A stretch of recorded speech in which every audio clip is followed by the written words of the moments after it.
Vamos começar a falar então da tal da segunda onda. A primeira coisa que eu quero que vocês pensem é que entre a primeira e a segunda onda aconteceram dois fenômenos que meio que apagaram o interesse da sociedade nos feminismos, que foram nada mais, nada menos do que as duas grandes guerras.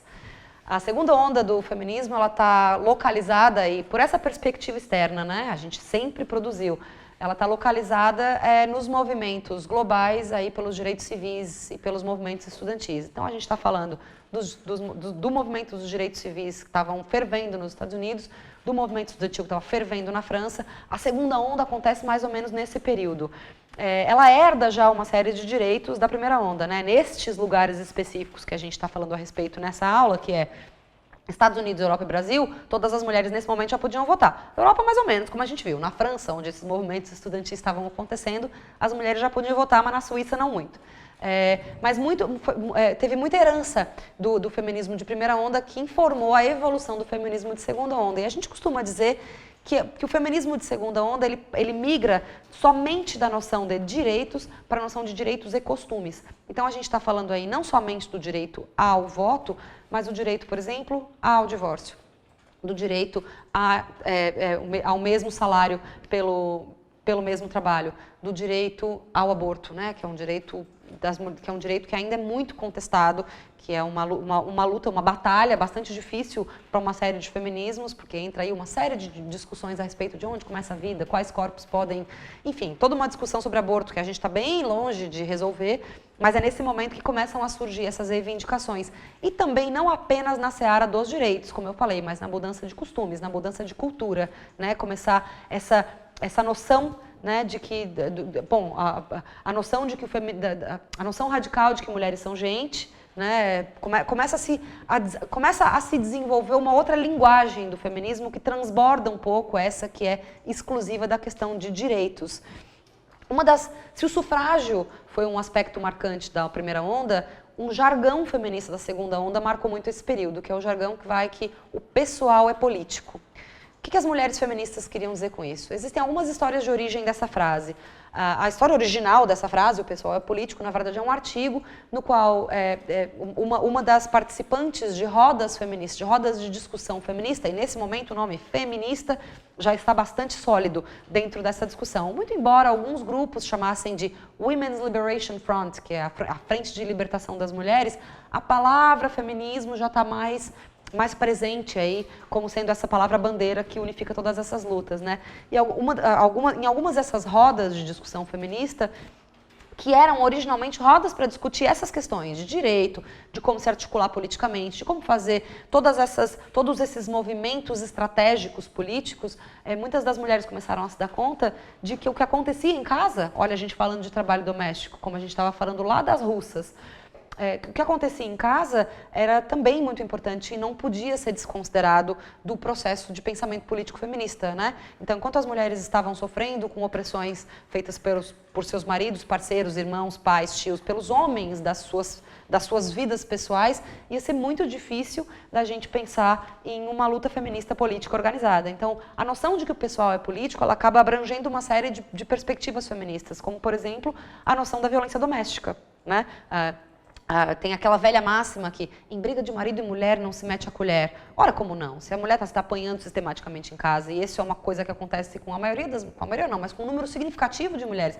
Para a gente ter, por exemplo, no Brasil, anos depois, a Lei Maria da Penha, que é uma lei, né, uma lei que garante aí, ou que promove ao menos uma série de garantias para que as mulheres possam se defender de violência doméstica, é óbvio que o pessoal é político. Para as mulheres, o pessoal nunca não foi político, porque, infelizmente, vem sendo dentro de casa que a gente se depara com as primeiras manifestações de opressão, né? E que eu tô falando de coisa boba. Todas vocês meninas que estão assistindo, eu espero que muitas de vocês não se reconheçam, porque isso significa que muita coisa já mudou. Mas eu tenho certeza de que algumas de vocês vão se identificar. Que, sei lá, acaba o almoço, os meninos vão lá assistir o programa de esporte e as meninas vão, né, é requerido das meninas que elas tirem a mesa, lavem a louça e façam essas coisas todas. Isso falando em famílias que, né, tem essa construção de ter almoço em casa todos os os dias.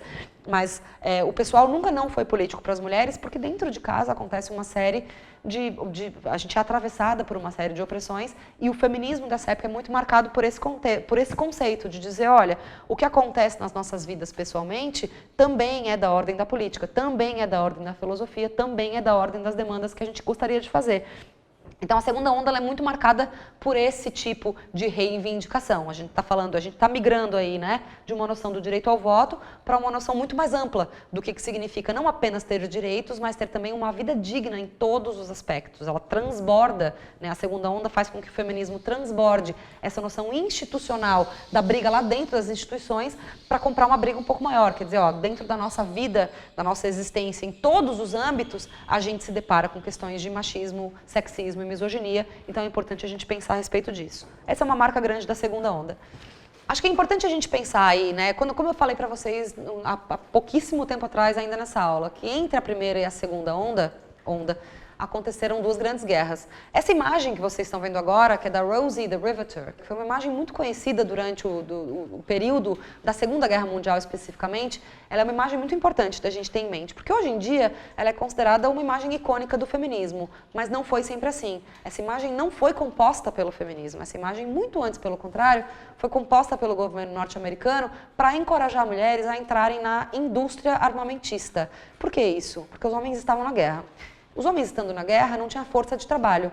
Nesse momento, torna-se conveniente criar uma narrativa de mulheres que we can do it, que podem trabalhar. Claro que isso é uma narrativa totalmente para mulheres brancas, porque mulheres negras nunca não trabalharam, né? E muitas vezes, durante um longo período de tempo, e horrivelmente até hoje, muitas ainda trabalham em condições de escravidão. Então, esse nós podemos é bastante direcionado a mulheres brancas que o governo americano queria que entrasse no chão de fábrica. E essa imagem acabou sendo ressignificada, né, usurpada pelos feminismos, e ainda bem, porque a gente realmente, nenhuma imagem de força feminina vai ser uma imagem negativa para a gente, mas é bom a gente saber o contexto histórico da produção dessa imagem. Ela foi criada, na verdade, como um modo de convencer mulheres que estavam relegadas ao trabalho doméstico a entrarem de volta na indústria por falta de homens na indústria. Quando acaba a guerra e os homens voltam de onde estavam acontecendo aí as batalhas para os Estados Unidos, essa imagem desaparece e entra no lugar dela aquelas imagens clássicas que a gente vê da publicidade da década de 50, da mulher com a cintura bem fininha, com a saia bem aberta, comprando eletrodomésticos. É logo depois da Rosie the Riveter que surge a imagem da rainha do lar. Né? Por quê? Porque a produção, que até então, a produção, sobretudo do setor metal mecânico, que estava direcionada para a guerra, passa a se direcionar para a produção de eletrodomésticos. E daí precisa de um novo consumidor. E nesse momento cria essa narrativa da rainha do lar. Então a Rosie, que é essa imagem forte de mulheres que acontece na guerra, ela é muito mais parecida com o tio Sam, né? Os Estados Unidos precisa de você, do que com qualquer outra imagem do feminismo. Ela existe justamente para nos mostrar, né? E a criação da Rosie, seguida da criação dessa mulher da cinturinha fininha e da saia bem armada, rainha do lar com os eletrodomésticos, elas nos contam uma história potente a respeito de quem produz as narrativas sobre o feminino, quem produz as narrativas sobre o que as mulheres devem ou não desejar em cada período histórico. Então é muito importante a gente ter essa dimensão. Claro que hoje vamos usar a Rosie até o fim dos tempos, ela é nossa, pegamos ela pra gente, mas é bom não perder essa dimensão, de que é muito fácil construir narrativa sobre isso que a gente chama de feminino a partir de uma perspectiva de poder masculino. Né? Então a Rosie, não nos enganemos, ela foi criada, na verdade, para trazer as mulheres para a fábrica. Uma vez que a presença das mulheres na fábrica não era mais necessária, a Rosie some de cena e entra a bonitinha com a cinturinha, a bela recatada e do lar daquela época. Né? Então, antes da gente mudar aí para a localização do que estava acontecendo em cada um dos... durante a segunda onda, em cada um dos lugares que a gente elegeu para falar nessa aula, é importante ter essa dimensão semiótica da luta feminista. Essa reação das mulheres ao que aconteceu no pós-guerra, né? Como eu falei para vocês, a história da Rosie. A Rosie surge como esse ícone do trabalho das mulheres, um ícone que não foi produzido pelas mulheres, mas sim para chamar mulheres para trabalhar na indústria armamentista. Uma vez que a Rosie some de cena, cria-se aí as mulheres que tinham então crescido, né, com essa narrativa aí de que we can do it, nós podemos, elas acabam vendo uma migração maluca aí do que significa ser mulher nos Estados Unidos. Em 1963, uma jornalista chamada Patty Friedan, ela vai fazer uma investigação jornalística que dá origem a um dos livros mais importantes das perspectivas feministas, que é The Feminine Mystique, a mística feminina. O que a Betsy Friedan está dizendo sobre... O que ela diz nesse livro? Ela conta mais ou menos essa história que eu contei para vocês da Rosie, mas não da perspectiva da semiótica, que foi a perspectiva que eu dei para vocês, que é essa perspectiva de análise de imagens, né, de análise de linguagem. Ela vai falar efetivamente a partir de narrativas que ela ouve de mulheres de um extrato social bastante privilegiado, a gente está falando de mulheres do subúrbio americano, ou seja, este público que foi constituído para ser a bela recatada e do lar, consumidora de eletrodomésticos, rainha do lar, né? Ela vai investigar esse público porque uma coisa chama muito a atenção dela. Existe uma epidemia, ela diz, né? Uma epidemia, isso o livro me conta, obviamente eu não estava viva nos Estados Unidos, eu não estava viva nem nos Estados Unidos nessa época para lembrar, mas conto de registros históricos. Ela diz que ela começa a perceber entre as colegas dela de faculdade e ampliando mais as mulheres da classe social dela, que são mulheres brancas de classe média alta, é importante fazer essa demarcação, ela começa a perceber que essas mulheres estão desenvolvendo doenças psicossomáticas. Elas estão batendo carro porque não conseguem dirigir, elas estão tendo crises nervosas, elas estão tendo ataque de pânico, elas estão tendo crise de ansiedade. E todo mundo acha muito difícil de entender por que isso está acontecendo, porque essas mulheres, afinal de contas, têm tudo. Elas têm um marido, elas têm filhos, elas têm uma casa no subúrbio, elas têm eletrodomésticos, afinal, do que elas estão reclamando? E o que a Betsy Friedan vai descobrir é que nas investigações que ela faz, entrevistando essas mulheres, basicamente, que dá origem ao livro A Mística Feminina, ela vai descobrir que essas mulheres estão super frustradas, porque elas cresceram com essa narrativa de nós podemos, vão fazer universidade, e quando elas chegam na idade ativa de trabalho, elas são novamente convencidas de que o papel da mulher é no lar, né? E elas acabam desenvolvendo uma série de doenças psicossomáticas. Isso não é nada diferente da gente pensar na histeria que acontecia lá com as mulheres vitorianas, mulheres contemporâneas aí da Mary Wollstonecraft, que a gente está falando, né? A histeria, que hoje não é mais considerada uma doença, mas que foi diagnosticada como sintoma pela psicanálise, pelo Freud, o que o Freud se deu conta? A histeria era uma doença de mulheres, né? Um sintoma, na verdade, como o Freud colocou, de mulheres cujas vozes não eram ouvidas. A mística feminina que a Betsy Friedan fala nesse momento fala mais ou menos a mesma coisa. Ela vai entrevistar essas mulheres e se dá conta de que essas mulheres, não tendo os seus anseios e desejos, os anseios e desejos delas não eram encontrados na cultura, muito antes pelo contrário. A cultura dizia para as mulheres que elas tinham que estar em casa e serem felizes comprando eletrodomésticos e constituindo família, né? E a Betsy Friedan vai dizer, olha, existe uma discrepância aí entre o que as mulheres querem de verdade e o que a sociedade diz que a gente tem que querer, e isso está causando o que ela chama da mística feminina, né? A Betsy Friedan, nesse momento, ela não fala nos termos de gênero que a gente fala hoje, e nem falou necessariamente. Ela compara isso um pouco com a histeria, mas não é essa a tônica dela, essa já é uma leitura minha. Qual é a minha leitura? É isso, a gente tá vendo aí, né, que ao longo da história existem construções a respeito do que significa ser mulher. Olha lá as mulheres da era medieval dizendo que o feminino é um construto social. Olha gênero falando hoje em dia. Gênero é um construto social. O que essas mulheres estão dizendo é a mesma coisa. Existem narrativas que se produzem sobre mulheres e que não necessariamente correspondem às verdades das mulheres. E que a implementação dessas narrativas se dá a partir dessa série de dispositivos patriarcais que garantem que os homens se mantenham no poder. Então é muito importante a gente pensar nessa dimensão do feminismo como sendo algo que rompe, né, que rompe drasticamente com uma narrativa sedimentada e tradicional de o que as mulheres querem. O que as mulheres querem depende da mulher. Somos a maioria da população do mundo, é impossível que todas nós queiramos a mesma coisa. Mas nesse livro da Betsy Friedan, que meio que inaugura pelo menos o debate público feminista norte-americano, ele é bastante marcador da segunda onda. E como vocês podem ver, ele cola direitinho com essa ideia de que o pessoal é político, né? Ela vai investigar uma suposta doença psíquica das mulheres para revelar que não é doença coisa nenhuma, é um sintoma de um tratamento de segunda classe que é direcionado às mulheres. E, obviamente, de novo, sem perder essa dimensão. As mulheres que a Betsy Friedan estava estudando eram mulheres super privilegiadas. Por isso que é importante aquela definição de feminismo da Barbara Smith, que a gente deu lá no começo, que ou o feminismo inclui todas as mulheres, ou só são mulheres se auto-engrandecendo. Porque mesmo as mulheres da camada mais privilegiada da sociedade, as mulheres brancas, que tinham dinheiro para ter uma casa no subúrbio e eletrodoméstico na década de 50, estavam sofrendo opressão masculina, estavam sofrendo opressão de gênero. Isso é uma das marcas da segunda onda. Mas não era só isso que estava acontecendo nos Estados Unidos. Obviamente, esses movimentos de mulheres não se restringiram somente ao livro da Betsy Friedan. Na verdade, nesse momento histórico dos Estados Unidos, como vocês vão poder ver na tela aí, uma retrospectiva histórica, muitas coisas estavam acontecendo em termos de articulação de mulheres. Articulações em muitas frentes, não só nessas rodas de conversa, mas articulações jurídicas mesmo, articulações de estratégia, né, de ativismo. É nesse momento que algumas leis surgem no cenário americano. Por exemplo, a lei do divórcio, né, a lei da equidade salarial e o que ficou conhecido como Roe versus Wade, que é um caso jurídico importante que deu precedentes para toda a legislação do direito ao aborto nos Estados Unidos, que, como a gente falou ainda há pouco, tá perigando aí ser revogada, e foi no Alabama já, mas que é uma legislação que foi articulada nesse momento histórico do feminismo. Claro que as reivindicações sendo muito mais amplas do que aquela que era somente a do voto, num primeiro momento da historiografia feminista, o tipo de conflito dentro dos feminismos também começa a aumentar, porque quanto mais grupos de mulheres reivindicando seus direitos a partir das suas próprias perspectivas, mais ruídos de comunicação acontecem.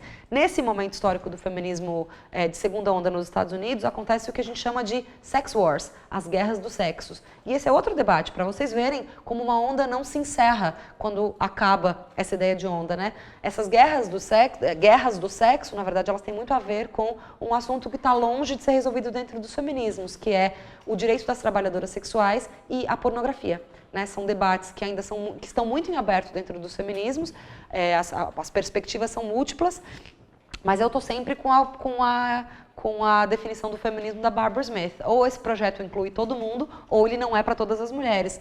E existe muito conflito ainda a respeito do que significa ser uma trabalhadora sexual e lutar contra o patriarcado. E eu vou dividir aqui com vocês, porque essa aula é minha, então eu vou dividir com vocês. A minha perspectiva é lógico que as trabalhadoras sexuais devem entrar no movimento feminista, é lógico que as trabalhadoras do sexo em geral, não somente as trabalhadoras sexuais na prostituição, mas na produção de filme pornô e tal, tem todo o direito do mundo de serem feministas, inclusive eu acho super importante que sejam, e existem discussões muito tensas a respeito do que a pornografia significa para a libertação das mulheres, e são debates bastante controversos que eu convido vocês a darem uma procurada na internet, e como isso aqui é uma aula e a gente está falando de teoria, que os debates não sirvam como bandeira de time de futebol, mas sim que sirvam para reflexão a respeito do que significa, ao mesmo tempo, respeitar as mulheres que trabalham nessa indústria e lutar pelos direitos delas, e questionar que tipo de efeito que essa indústria tem na vida das mulheres em geral, né? A gente sabe que pornografia pode ser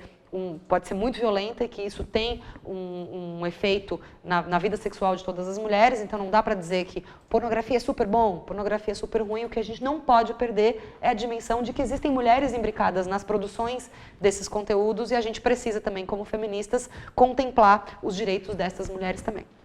Muitos nomes são importantes da gente falar nesse momento do feminismo de segunda onda norte-americano, e eu quero fazer um recorte bem específico para algumas mulheres cujo trabalho até hoje tem uma influência muito grande na produção feminista, até na que está acontecendo no Brasil nesse momento. Uma delas é a Florence Kennedy. A Florence Kennedy ela era advogada, é uma ativista feminista negra, que foi uma das primeiras articuladoras de livros sobre... Ela efetivamente organizou um dos primeiros livros sobre as mulheres e o direito ao aborto, mas para além dessa articulação específica, ela tem duas perspectivas dela que eu acho super interessantes. A primeira é que ela, sendo uma mulher negra e da ordem do direito, ela ia a todos os tribunais vestida de cowboy. O cowboy sendo aí uma grande... Né, um grande símbolo da masculinidade norte-americana. Muito interessante esse deslize de corpos que ela faz. Ela faz quase que uma drag queen do cowboy, né, para fazer justamente essa perspectiva de mudança tão grande que a gente precisa ver na sociedade. E a Florence Kennedy tem uma recomendação, que é a recomendação que eu sigo, que ela chama de ativismo cupim. O que ela quer dizer com isso? A gente está falando de gênero e raça como estruturas da sociedade, como formas de estruturar a hierarquia com que a sociedade acontece. Estou falando aí de machismo e de supremacismo branco. Certo? A Florence Kennedy falava que o nosso ativismo tinha que ser um ativismo cupim, que a gente tinha que corroer as estruturas por dentro. Eu acho que essa lógica dela é muito interessante. Mas a Florence Kennedy, obviamente, não é a única mulher que estava produzindo nesse momento. Eu acho que um grande nome que surge desse período considerado como segunda onda do feminismo global, localizada nos Estados Unidos, é ninguém mais, ninguém menos do que Angela Davis.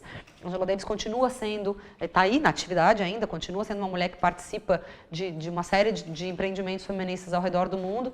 Esteve no Brasil mais de uma vez recentemente, inclusive quando esteve aqui no Brasil, na Universidade Federal da Bahia, falou que ela considerava o feminismo negro brasileiro como sendo um dos movimentos mais revolucionários do mundo, o que dá uma satisfação muito grande para a gente de ser brasileira contemporânea desse movimento. Mas a Angela Davis escreve um livro chamado Mulheres, Raça e Classe, que até hoje é considerado uma das bíblias do feminismo, né? Nesse livro, na verdade, que, claro que outras mulheres negras vinham falando dessa forma, mas que Angela Davis começa a criar as bases de um entendimento que hoje a gente lê como interseccionalidade. A Angela Davis vai dizer que a opressão da mulher negra, ela não ocorre apenas pela perspectiva de gênero, ela ocorre também a partir da perspectiva de raça e, obviamente, também a partir da perspectiva de classe. Esse livro da Angela Davis é um dos que eu mais vou recomendar para que vocês leiam. É um livro que tem edição brasileira, a tradução é super bacana. Não trabalho na editora, não ganho absolutamente nada para fazer isso, mas é um livro muito instrumental para quem está começando a ler feminismo, né, para quem está começando a querer entender o que significa pensar feminismo de uma forma abrangente, e é um livro de uma leitura muito gostosa, que está disponível no Brasil, recomendo fortemente. Uma coisa que é interessante da gente pensar do pensamento, sobretudo pensando no pensamento feminista negro, é que ele não se dá apenas a partir da produção tradicionalmente intelectual feita a partir da produção epistemológica de conhecimento dentro das balizas da universidade, com a formalidade do método científico. Não. A gente tem alguns nomes, eu poderia ficar sentada aqui a tarde inteira com vocês dando todos esses nomes, mas selecionei duas muito importantes. Uma delas é a Rosa Parks, que na verdade foi o estopim aí de todo o movimento civil, né, norte-americano. A Rosa Parks basicamente estava sentada num ônibus, num lugar que naquele momento da história dos Estados Unidos era exclusivo para pessoas brancas, e ela foi pedida, e ela era uma mulher negra, e ela foi pedida para se remover daquele banco e ela disse não. E a partir desse ativismo simples da Rosa Parks, explodiu aí, eclodiu, na verdade, né, uma série de movimentos pelos direitos civis nos Estados Unidos, onde pessoas negras, vocês vão ver os registros históricos, né, as ações delas eram tão simples quanto entrar numa lanchonete na qual corpos negros não eram permitidos de entrar. Então, a ação da Rosa Parks, apesar de simples, dado o grau de opressão que era conferido a pessoas negras naquele momento da história dos Estados Unidos, não que hoje não seja, mas muito pior naquele momento, ela inicia aí uma tradição de fazer manifestações na qual simplesmente ela colocava o corpo dela lá e dizia não. O que ressoa bastante com o ativismo cupim da Florence Kennedy, né? E um outro nome que é muito importante é a Nina Simone. A Nina Simone, uma cantora de jazz, de blues, uma grande compositora e uma grande intérprete, sobretudo, que teve muitíssimo envolvida em todas as manifestações aí pelos direitos da população negra norte-americana e que usava usava a sua arte como veículo para fazer manifestações políticas. Se a gente for pensar na exclusão sistemática das mulheres, na exclusão sistemática de pessoas negras da institucionalidade política, não é de se surpreender que o caminho das artes, sobretudo o caminho da música, tenha sido uma arena tão importante para a manifestação política de mulheres negras, né? Então, a intelectualidade negra ela não se restringe apenas aos corredores rarefeitos aí da academia. Ela, na verdade, se espraia em uma série de outros terrenos. Isso quem está falando para vocês não sou eu, é a Patricia Hill Collins, que é uma autora de um livro chamado Pensamento Feminista Negro. Ela é uma socióloga norte-americana e ela vai fazer esse resgate aí da intelectualidade negra norte-americana como aparecendo não somente nessa produção específica que a gente reconhece como intelectual, mas, sobretudo, a partir das artes e da música. Ainda antes da primeira onda, a gente falou da Sojourner Truth, né, e no quanto ela fez uma intervenção aí importante no feminismo branco, perguntando, e eu não sou uma mulher, para questionar justamente que tipo de valores que as mulheres brancas estavam colocando nas suas demandas por equidade. Muitos anos se passaram e a gente vai direto para as eleições de 2016, as eleições do atual presidente dos Estados Unidos, Donald Trump, e os dados eleitorais nos contam uma história muito interessante, que é esse pedido da Sojourner Truth continua ainda sendo um pouco esquecido. Um dado que é absolutamente crucial da gente pensar, durante as eleições do governo americano em 2016, tinham dois candidatos principais, a Hillary Clinton e o Donald Trump, duas pessoas brancas, certo? Quando a gente vai fazer a separação por gênero dos votos e por raça, a gente percebe um dado alarmante. 95% das mulheres negras norte-americanas votaram na Hillary Clinton e 62% das mulheres brancas votaram no Donald Trump. Então, para a gente pensar na dimensão da opressão de gênero sem pensar na opressão de raça, a gente está fazendo um pensamento falho, né? E muito tempo depois da Sojourner Truth ir lá e perguntar, e eu não sou uma mulher? As mulheres brancas norte-americanas, mais uma vez, provam não ter entendido muito bem que história é essa e acabaram elegendo um homem supremacista branco em detrimento de uma mulher que, apesar de também supremacista branca, não é tão supremacista branca quanto o Donald Trump, mas é branca, né? Não tem como negar isso. As mulheres negras elegeram votar a partir da perspectiva de gênero nessa mulher e as mulheres brancas, a partir da própria perspectiva de raça, escolheram votar nesse homem. É uma coisa que a gente não pode esquecer, porque é um dado muito importante da realidade contemporânea e que indica muito do que a Sojourner Truth estava falando lá num passado distante, que é a gente precisa lembrar aí das diferenças entre nós. Segunda onda no Brasil. Bom, se a gente vai marcar temporalmente a segunda onda como sendo esse período aí entre, sei lá, 1960 e 1980, a gente tem um componente muito específico da história brasileira que dificulta o registro histórico das lutas das mulheres desse momento, que é, obviamente, a ditadura militar. A gente estava vivendo naquele momento no Brasil, num período em que manifestação pública, manifestação popular era muito difícil de fazer, né? E que existiam prioridades aí na lista de demandas e reivindicações políticas. Tendo dito isso, não é que o movimento feminista no Brasil não se articulou durante a ditadura militar, muito antes, pelo contrário. Acho que é importante a gente marcar que nesse momento histórico, né, a ONU decretou a década das mulheres. A década das mulheres ia de 75 a 85, então a gente está falando de um período bastante significativo disso que a gente chama de segunda onda. Algumas mulheres brasileiras participaram aí de conferências, mulheres inclusive que eu conheço pessoalmente, que coisa mais linda. Existem mulheres que estão vivas hoje que participaram de atividades dessa época, desses 10 anos de atividade das mulheres da ONU. Mas algumas mulheres estavam se organizando aqui no Brasil, na verdade, por anistia, estavam se organizando, na verdade, contra a ditadura. Isso não significa que não houve produção feminista nesse momento. Dois nomes muito importantes desse momento histórico são a Ildete Pereira e a Shuma Schumacher. A Shuma Schumacher continua em atividade até hoje e foi uma das autoras de muitos textos que até hoje são fundamentais na constituição disso que a gente entende como feminismo brasileiro. Obviamente, outras mulheres participaram de formas muito contundentes aí, né, como na luta aí pela anistia, na luta por encontrar os corpos dos seus desaparecidos, né, no enfrentamento contra a ditadura. Existe uma imagem clássica com a Leila Diniz na frente de todo mundo na foto lutando contra a ditadura militar, mas o movimento de segunda onda brasileiro se confunde com esse movimento pela anistia e contra a ditadura militar desse momento histórico. Um nome importante desse momento da luta feminista pelos direitos, não somente das mulheres, mas na luta pela anistia, é a Terezinha Zambrini. A Terezinha Zambrini lançou o jornal Brasil Mulher, né, e ela lutou ativamente aí pela construção das mulheres contra a ditadura militar e das mulheres pela anistia. Então, alguns nomes de brasileiras são muito importantes que surgem nesse momento. Começam a surgir nesse momento também nomes como Sueli Carneiro, né, que é uma grande feminista negra brasileira, também viva, também ainda em atividade, fundadora do portal Guelé 10,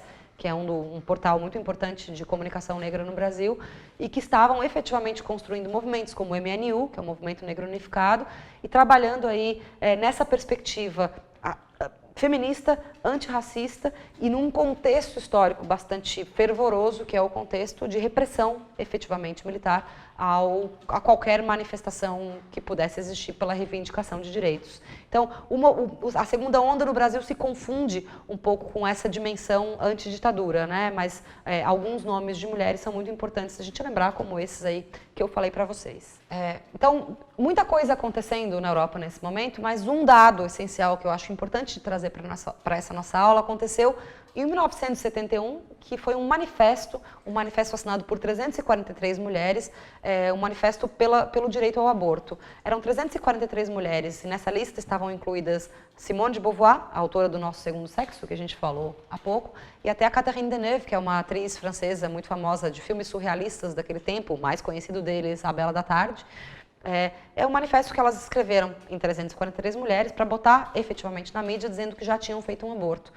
Esse manifesto, né, ele dá a Simone Weil, que é uma feminista também, uma ativista feminista que depois se torna uma parlamentar francesa, ela também é uma das assinantes desse manifesto. Em 1975, na França, se assina o Ato Simone Weil, que é efetivamente a garantia legal de que as mulheres na França podiam ter o direito ao aborto. Claro que assim, eu estou reduzindo uma história imensa em um conto específico, que é o Manifesto das Salopes, que elas chamavam, né, Manifesto das Vadias, mas simplesmente porque esse foi realmente um divisor de águas na movimentação institucional do feminismo francês. Assim como as leis de divórcio foram conquistadas no Brasil e nos Estados Unidos nesse momento, assim como leis de abortamento foram conquistadas nos Estados Unidos naquele momento, no Brasil nem tanto, até hoje temos pouca legislação, né, tem pouca legislação no Brasil dentro aí dessa perspectiva do aborto e do direito à autonomia corporal, mas na França isso é uma marcação muito grande da transição aí de um feminismo que até então era um movimento social e passa daí a entrar na institucionalidade.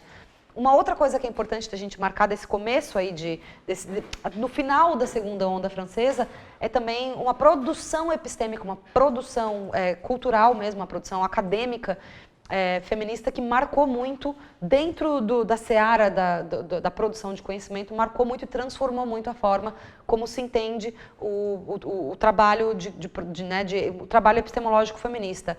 A Hélène Cixous, sobretudo, que é uma feminista psicanalítica, ela fala de uma escritura feminina, né, de um escrito feminino. Essas mulheres francesas, a Hélène Cixous não é a outra, a gente está falando da Lucie Irigaray e da Julia Kristeva. Nem todas elas são francesas, mas elas operavam dentro da academia francesa naquele momento, e elas vão fazer um chamado muito importante que realmente modifica toda a forma como a gente produz conhecimento feminista. Elas vão falar da linguagem como sendo um veículo que carrega machismo. Elas vão lembrar, né, ou apresentar para a sociedade, isso, claro, elas também não estão fazendo sozinhas, elas fazem parte de uma virada, né, de uma virada semiótica na filosofia, e elas vão dizer que a escritura, a forma como a gente escreve, ela ainda carrega muito da perspectiva misógina, da perspectiva machista, da perspectiva patriarcal do mundo. Então, embora esses 3 nomes que eu falei para vocês não sejam, assim, grandes pessoas que a gente vê nos anais da história, epistemologicamente elas realmente causaram uma revolução na forma como a produção de conteúdo feminista dentro do método científico e dentro dos espaços rarefeitos da academia eram feitas até então.